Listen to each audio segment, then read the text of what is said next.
Pasta with 5 veggie sauce. If you don't love vegetables, this is a good way to get them in. Doesn't that look good?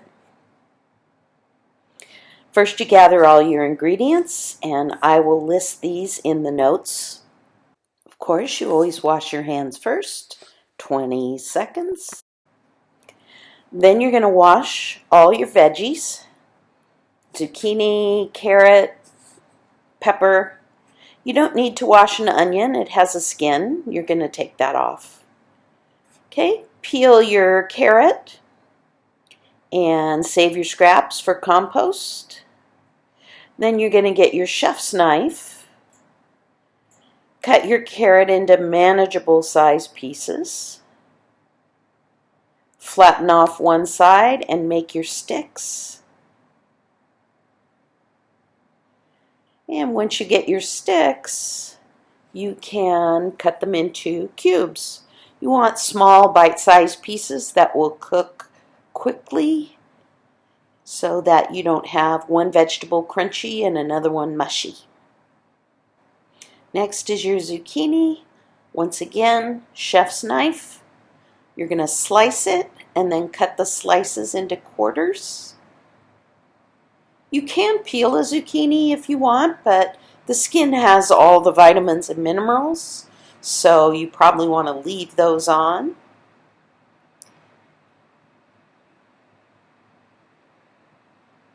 And then your pepper, take off the stem end and pull out your seeds.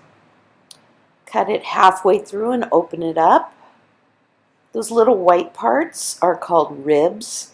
They're not going to hurt you. Those are the hotter parts of the pepper. So once again, you make your sticks, and then from your sticks, you make your cubes. If you want to think about math, it's an XY axis. There's your Y,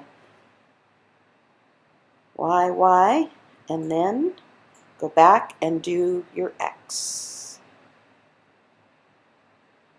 Onion's a little bit different because it can make you cry. If you don't want to cry, cut it vertically, leaving the root attached. Then remove the outer skin. And then underneath you'll find kind of a green colored thicker part. You can remove that as well. Now I'm going to slice horizontally, just a couple slices. I'm keeping my root attached the entire time. Then I do 1/4 inch slices all the way across. Turn the onion, cut the other direction, XY axis, and I'll end up with tiny little pieces. You want to use a half of an onion. Now for the meat. You can use hamburger, you can use ground turkey, ground chicken. I'm going to use sausage. It makes it a little spicier.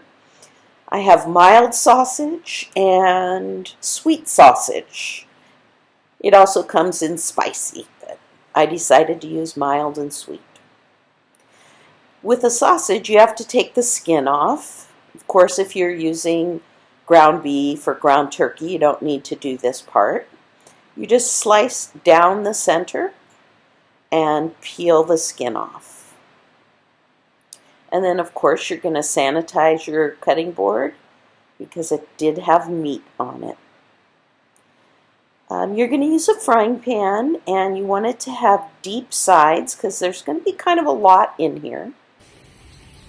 You're going to have about half that much meat. I'm going to cook it all because I'm going to cook a second recipe that also uses sausage. I'm going to use my time.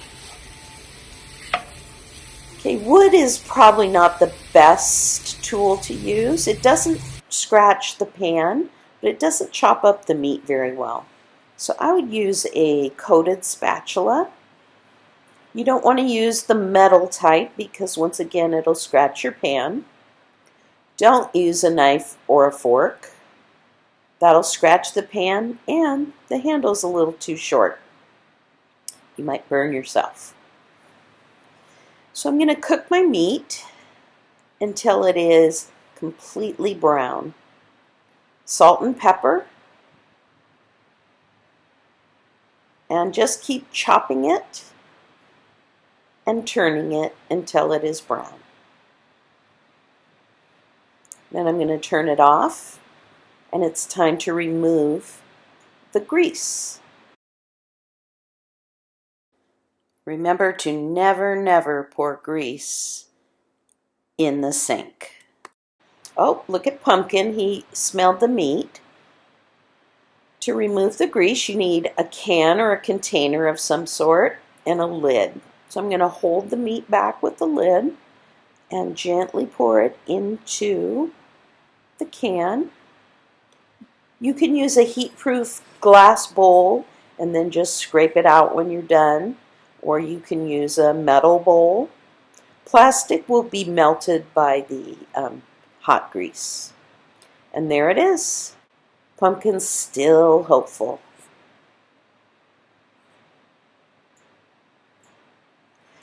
I'm going to put my meat back on the stove, add my onions and garlic, cook them till they're a little bit soft, and then add the peppers.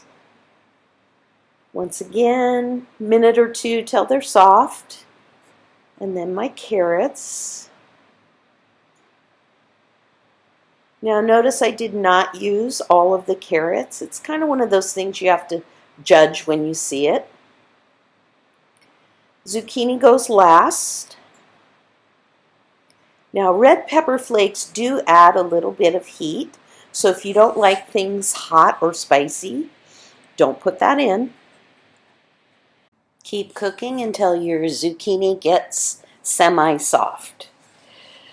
Tomato sauce, you're going to use whatever you have. You can use diced tomatoes, tomato paste, and spaghetti sauce will work, pizza sauce will work. If you use tomato paste, the small can, you'll need to add water to that. I'm going to use the spaghetti sauce in a jar.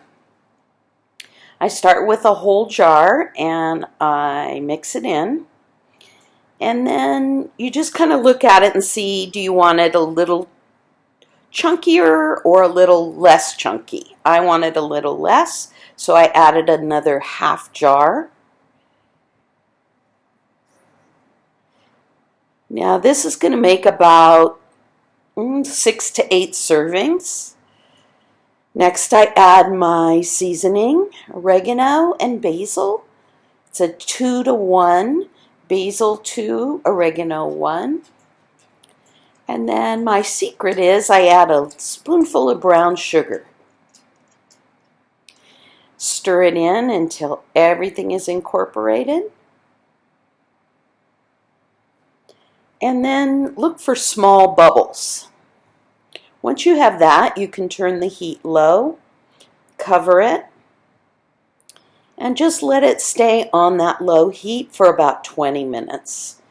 Lift the lid and stir it occasionally. And while that's happening, you can cook your pasta. So fill your pot with a generous amount of water, salt it, and then you're going to boil it and add your pasta. Keep stirring the pasta with the lid off until it is ready. Then put a colander into the sink, pour your pasta in, the water will drain out, and then you'll rinse the pasta with cold water. Put your pasta in a bowl and top with sauce. I usually put a little Parmesan cheese right on top.